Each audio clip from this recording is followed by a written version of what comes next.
আসসালামু আলাইকুম। প্রিয় দেশবাসী, আমার প্রিয় ভাই বোনেরা, আজ 5ই সেপ্টেম্বর ছাত্র জনতার আন্দোলন আর আজকে 1 মাস পূর্ণ হয়েছে। সেই জন্য তারা শহীদ মার্চ পালন করছে। আমি তাদের সাথে একাত্মতা ঘোষণা করছি। আমি আজকে আপনাদের সামনে দাঁড়িয়েছি একটি বিষয়ে কথা বলার জন্য, যে বিষয়ে কথা বলাটা আমি একজন ক্ষুদ্র নাগরিক হিসেবে, একটি রাজনৈতিক দলের নেতা হিসেবে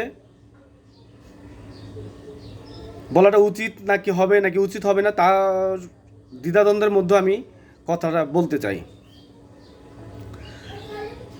আজ পর্যন্ত বাংলাদেশের সকল দুর্যোগে, সকল সংগ্রামে আমাদের ছাত্ররা, শিক্ষার্থীরা এগিয়ে এসেছে। বাংলাদেশের সকল দুর্যোগের সময় তারা নেতৃত্ব দিয়েছে।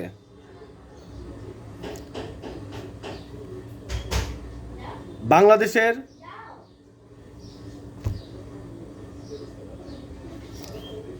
সকল সংগ্রামে ছাত্রদের ভূমিকা ছিল, শিক্ষার্থীদের ভূমিকা ছিল।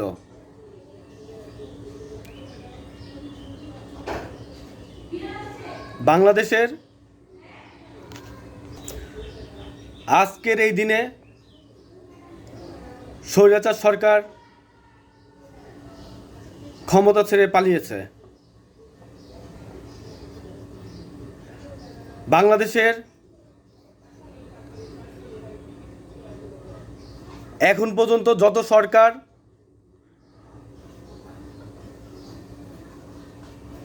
এসেছে, যারা এই স্বৈরশাসক ছিল তাদের পতন হয়েছে। আমি বাংলাদেশের ছাত্রছাত্রীদেরকে, শিক্ষার্থীদেরকে, ভাই বোনদেরকে সেই জন্য, এত বড় সফলতার জন্য, জনগণের মুক্তির জন্য তাদেরকে আমার শুভেচ্ছা ও সালাম। অনেক রক্তের বিনিময়ে স্বৈরশাসকের পতন হয়েছে। আজ আমি আপনাদের সামনে বলতে চাই, আমি শুনেছি বাংলাদেশের এই আন্দোলনের যারা নেতৃত্ব দিয়েছিল তারা হয়তো ভবিষ্যতে একটি রাজনৈতিক দল করতে পারে এবং তারা এককভাবে ক্ষমতায় যেতে পারে। কিন্তু আমি জনগণকে স্পষ্ট ভাষায় বলছি, পৃথিবীতে এমন অনেক নজির আছে আজ পর্যন্ত যারা জনগণকে মুক্তি দিয়েছে, স্বৈরশাসকের হাত থেকে জনগণকে উদ্ধার করেছে, স্বৈরশাসকের পতন ঘটিয়েছে, এবং তারাই যদি ক্ষমতায় বসে তাহলে তারা এক সময় স্বৈরশাসক হয়ে যায়। তারা জনগণের বাক স্বাধীনতা কেড়ে নেয় এবং জনগণকে জিম্মি করে ক্ষমতা আঁকড়ে ধরে।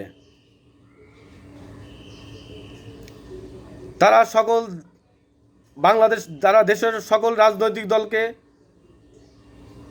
পরোয়া না করে তারা এককভাবে ক্ষমতায় থেকে স্বৈরশাসক রূপে পরিণত হয়। বাংলাদেশেও এমন নজির আছে, পৃথিবীতে এমন নজির আছে, যারা এই স্বাধীনতা দিয়েছে জনগণকে, তারাই আবার স্বাধীনতা হরণ করেছে। জনগণের প্রতি আমার অনুরোধ, আপনারা সচেতন থাকেন।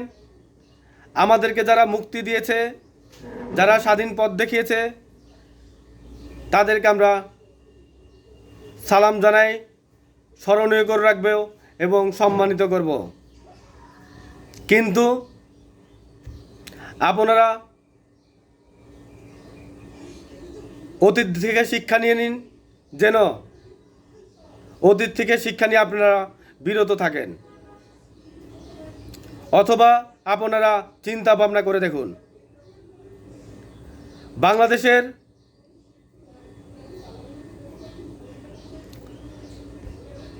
আপনারা যদি এখন নির্বাচন অন্তর্বর্তীকালীন সরকারের হাতে ক্ষমতা দিয়েছেন, অন্তর্বর্তীকালীন সরকার বসেছেন, তারা যদি নির্বাচন দিয়ে একটি রাজনৈতিক দলের একটি সুষ্ঠু নির্বাচন দিয়ে নির্বাচনের মাধ্যমে জনগণের হাতে ছেড়ে দিয়ে দেখ এবং জনগণ তাদের পছন্দ মতো একটি রাজনৈতিক দলকে ক্ষমতায় বসাক, ওই সরকার চিন্তা করবে যদি কখনো তারা অন্যায় করে, অবিচার করে, তাহলে বাংলাদেশের ভবিষ্যৎ প্রজন্ম, ছাত্ররা, শিক্ষার্থীরা, জনগণ তাকে টেনে হিঁচড়ে আগের সরকারের মতো রাস্তায় নিয়ে আসবে। তারা সাবধান থাকবে। ভবিষ্যতে কোনো সরকার এই ধরনের কাজ করার সাহস পাবে না। আপনাদের কথা তারা প্রতিটা পদে পদে স্মরণ করবে, তারা ভয় পাবে এবং তারা চিন্তা করবে যে তারা এই ধরনের কাজ জনগণের সাথে করবে না।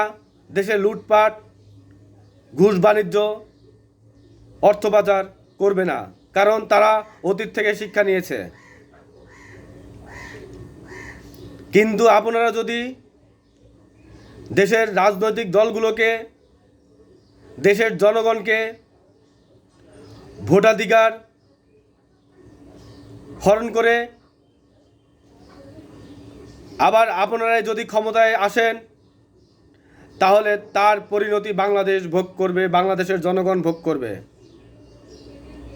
এক সময় আপনারা নিজেদের কাছে প্রশ্ন করতে পারবেন কাজটি ভুল করেছেন না সঠিক করেছেন, কিন্তু তখন তার সময় থাকবে না। আমি শিক্ষার্থী ভাইদেরকে অনুরোধ করব, অন্তর্বর্তীকালীন সরকারকে সময় দেওয়ার জন্য এবং সময় দিয়ে সুষ্ঠু একটি নির্বাচন যেন বাংলাদেশে অন্তর্বর্তীকালীন সরকার দেয় এবং জনগণ তাদের ইচ্ছায় সুন্দরভাবে ভোট দিয়ে একটি দলকে নির্বাচন দিয়ে সরকার গঠন করার সুযোগ দেয়। তাহলে বাংলাদেশের জনগণ সুন্দরভাবে বসবাস করতে পারবে, কোনো সরকার কারো দ্বারা শোষণ নিপীড়ন হবে না।